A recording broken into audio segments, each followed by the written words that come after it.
No vídeo passado, nós fizemos essa digressão sobre como o exterior da mente influencia no interior, ou melhor, colocando de modo mais apropriado, como nós não somos uma mente dentro de um corpo, nós somos o próprio corpo.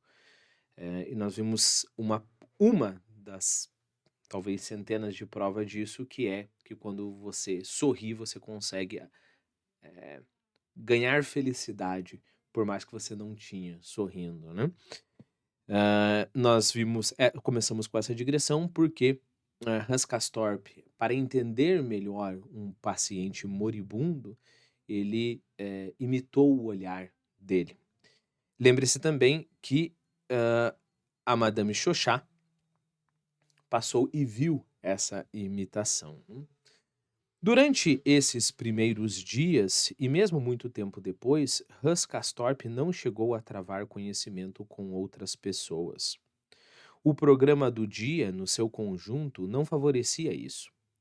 Ademais, Hus Castorp era reservado por natureza e sentia-se ali em cima no papel de um visitante e, abre aspas, espectador desinteressado, fecha aspas, como o chamara o doutor Behrens. Bastavam-lhe amplamente a conversa e a companhia de Joaquim. É verdade que aquela enfermeira do corredor espichava de tal maneira o pescoço atrás dele cada vez que passavam por ela, que Joaquim, que já em outras ocasiões lhe concedera alguns momentos de conversa, não pôde deixar de lhe apresentar o primo. Com o cordão do pince-nez. Pince-nez é aquele tipo de óculos, né, em francês é pince-nez, que, belisca o nariz, né, ao pé da letra. Com o cordão do pince-nez atrás da orelha, ela falava não somente de forma rebuscada, mas até com uma afetação penosa. Interessante a gente imaginar o que seria uma afetação penosa. Será que seria uma afetação que causa trabalho para ela, ou penosa no sentido de escutar? Ou penosa no sentido de a impressão que dá, né? São coisas diferentes. Nós temos que tentar descobrir pelo contexto. A afetação penosa, ela se esforça muito para ter um determinado tipo de linguagem, né? E isso é uma afetação. A afetação penosa causa dor para quem escuta. A afetação penosa no próprio personagem, porque a afetação é um tipo de personagem, né? Um tipo de atuação, para colocar melhor, o próprio personagem que ela cria é penoso, né? Que a examinasse mais de perto devia ter, desculpe, quem a examinasse mais de perto devia ter a impressão de que a tortura do tédio lhe afetara a inteligência. Começa a ficar mais claro que seria uma afetação penosa, né? Era muito difícil desembaraçar-se dela, porque manifestava um medo doentio do fim da palestra. E logo que os jovens se dispunham a prosseguir no caminho, agarrava-se a eles com palavras e miradas pressurosas.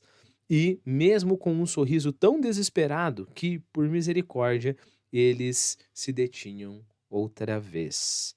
Falava prolixamente do papai, que era jurisconsulto, e do primo, que era médico, na intenção evidente de brilhar e de sublinhar o fato de se ter criado num ambiente culto.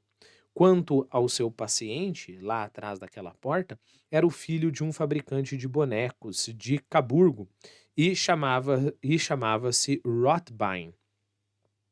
Recentemente, o mal atacara os intestinos do jovem Fritz, e isso era duro para todos os que se interessavam pelo caso, como os senhores sem dúvida compreendiam.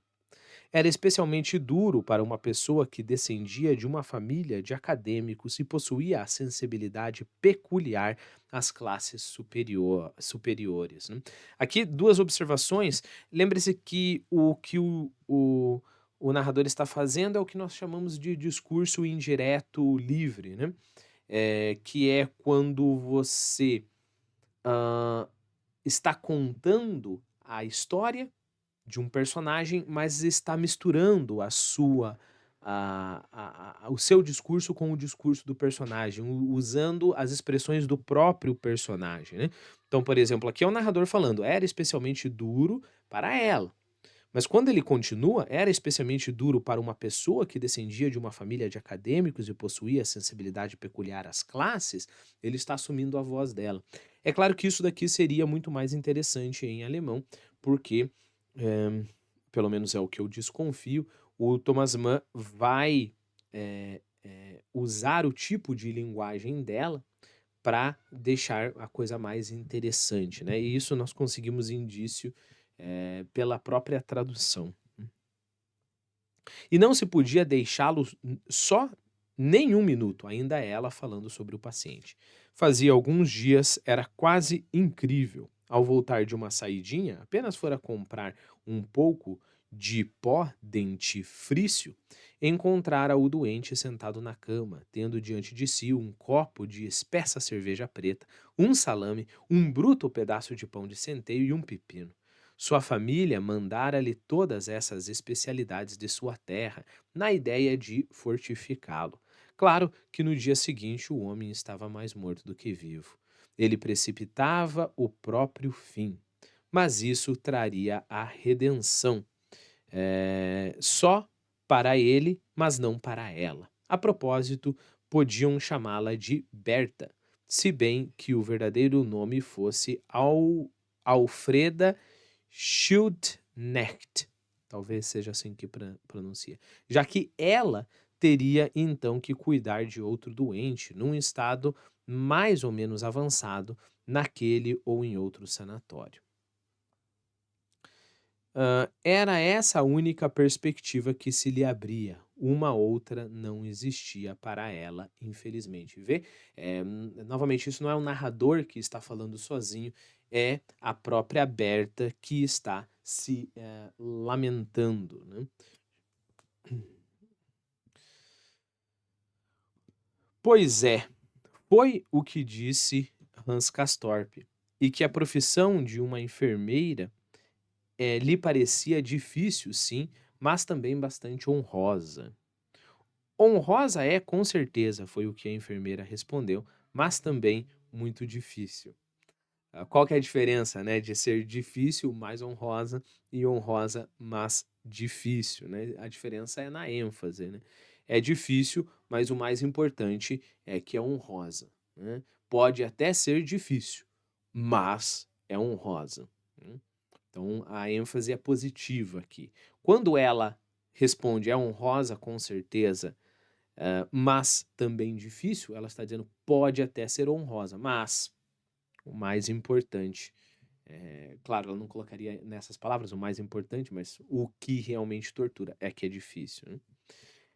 Enfim, tudo de bom para o senhor Rothbein, que é o paciente, né? E os primos trataram de se afastar. Mas nesse instante ela voltou a agarrar-se a eles com palavras e olhares, e seus esforços de cativar a atenção dos dois jovens por mais alguns instantes ofereciam um espetáculo tão lamentável que teria sido cruel não lhe conceder mais um pequeno prazo. Ele está dormindo, disse. Não precisa de mim. Por isso saí ao corredor só por alguns minutos e começou a se queixar do Dr. Berens e do tom que ele usava ao falar com ela, um tom solto demais ao se considerar sua origem.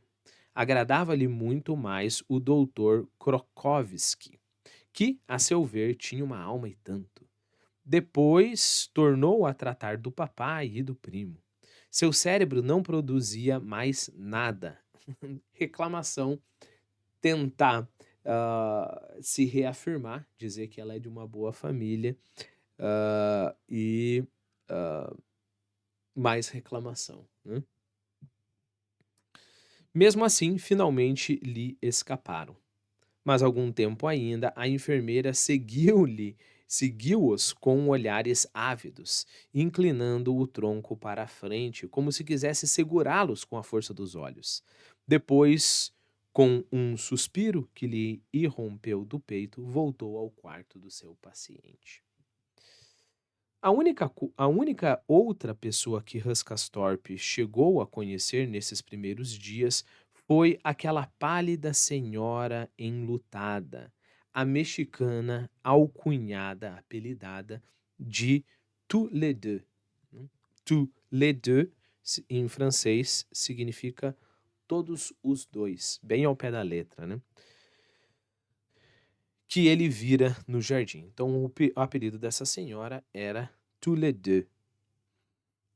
E realmente lhe aconteceu ouvir da boca dessa senhora aquela expressão lúgubre que se transformara em apelido.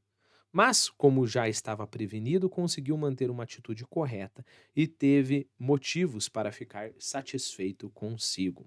Os dois primos encontraram a mexicana em frente do portão principal, quando, após o café da manhã, encetaram o passeio matinal, previsto no regulamento. Envolta num chale de lã preta, ela caminhava de joelhos dobrados, a passo longo e irrequieto. Sob o véu negro, enrolado em torno dos cabelos entremeados de fios de prata e amarrado por baixo do queixo, luzia num branco baço o rosto envelhecido, com a boca grande, marcada pelo sofrimento. Joaquim, sem chapéu, como de costume, cumprimentou-a com uma mesura, a qual ela respondeu lentamente, enquanto as rugas transversais de sua testa estreita se acentuavam em virtude do esforço de olhar. A deparar com um rosto desconhecido, estacou e, meneando levemente a cabeça, aguardou que os dois jovens se aproximassem. Evidentemente, lhe parecia necessário saber se o moço estranho lhe conhecia o caso e queria expressar-lhe o seu pesar. Joaquim apresentou o primo. Por baixo da mantilha, ela estendeu a mão ao visitante, mão magra, amarelada, de veias salientes e adornada de anéis. Continuou olhando-o, sacudindo a cabeça, então veio o inevitável. Tu le dé, monsieur, disse ela. Tu le dé. Vous savez. Eu acredito que o narrador aqui, o tradutor, talvez isso aqui tenha sido o trabalho do tradutor, queira representar o erro da pronúncia, né? Em vez de falar de, ela fala de, né? Porque ela não fala francês muito bem. Je le sais, madame, respondeu Hans Castorp, numa voz abafada. E je le regrette beaucoup. Então ela falou os dois, né? Todos os dois bem ao pé da letra, como eu disse para você. E o Hans Castorp fala je le sais, madame, que é eu sei, madame. E je le regrette beaucoup, quer dizer, eu lamento muito, né? Sinto muito.